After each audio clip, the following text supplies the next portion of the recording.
Thank you, Mr. Speaker. In 2008, we collectively bailed out the Royal Bank of Scotland at a cost of £45 billion. In 2017, the Royal Bank of Scotland are paying us back by turning their backs in 259 of our communities.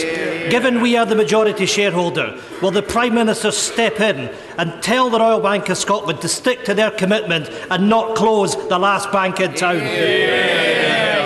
I'd say, as I think the right honourable gentleman knows, the decision to open and close branches is a commercial decision taken by the banks without intervention from the government, but we do recognise the impact this has on communities, and the Secretary of State for Scotland raised concerns of that the House have expressed on this issue in his meeting with RBS.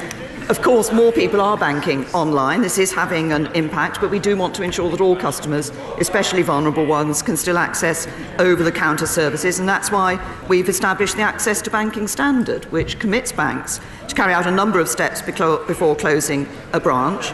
And the Post Office have also reached an agreement with the banks that will allow more customers than ever before to use post office services. So we recognise the importance of this on communities and backed it in a number of ways. Blackford.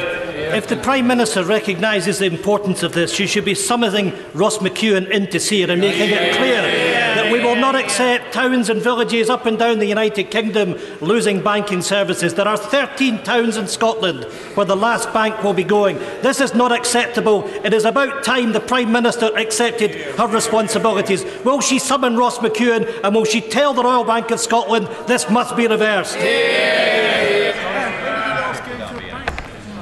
The decisions on opening and closing branches is a commercial matter for the banks. As I say, this is an issue that the Secretary of State has raised with Royal Bank of Scotland. But what is important is that services are available to individuals. That's why those are being provided and alternatives are available.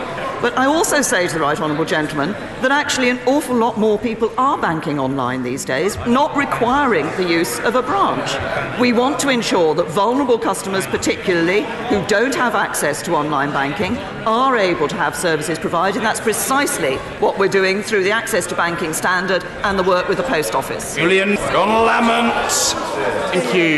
Thank you, Mr. Speaker.